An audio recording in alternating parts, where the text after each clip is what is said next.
My estranged sister keeps trying to maintain contact after betraying me, so I gave her a brutal reality check. My family are now calling me a psychopathic monster. So 8 years ago my father dropped a nuke that destroyed our family. He cheated on my mother with a 16-year-old and got her pregnant. My mother was absolutely devastated, but she tried to get over the affair.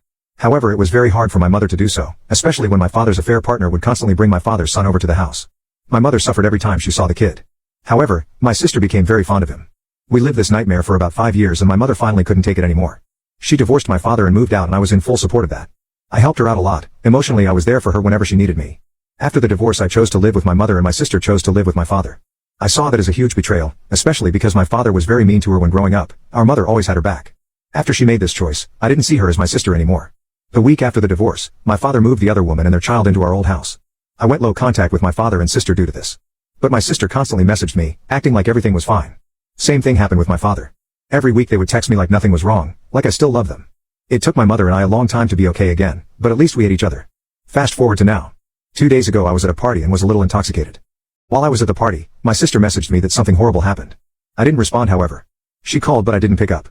She messaged me again saying that our father's son had a terrible accident and passed away. Being annoyed, I messaged her back saying, "Leave me alone, you entitled beach. You were no one to me when you chose dad and his affair partner over me and mom. That woman was 16. Your age. And you welcomed her and the baby in with open arms and acted like nothing was right. Remember when we were little and dad laid hands on you, mom stopped him always. The only reason you felt safe in the home when you were little is because of her. And you turned her back on her the moment you got the chance. You're disgusting, you know that. I know none of this is the baby's fault, but I don't give a F about what happens to that nuisance." She texted back, saying I'm psycho and asking if I even care about her. I told her that she's a traitor and the moment she chose our father she stopped being my sister and she can go ask someone else for emotional support. At this point I turned off my phone and continued partying.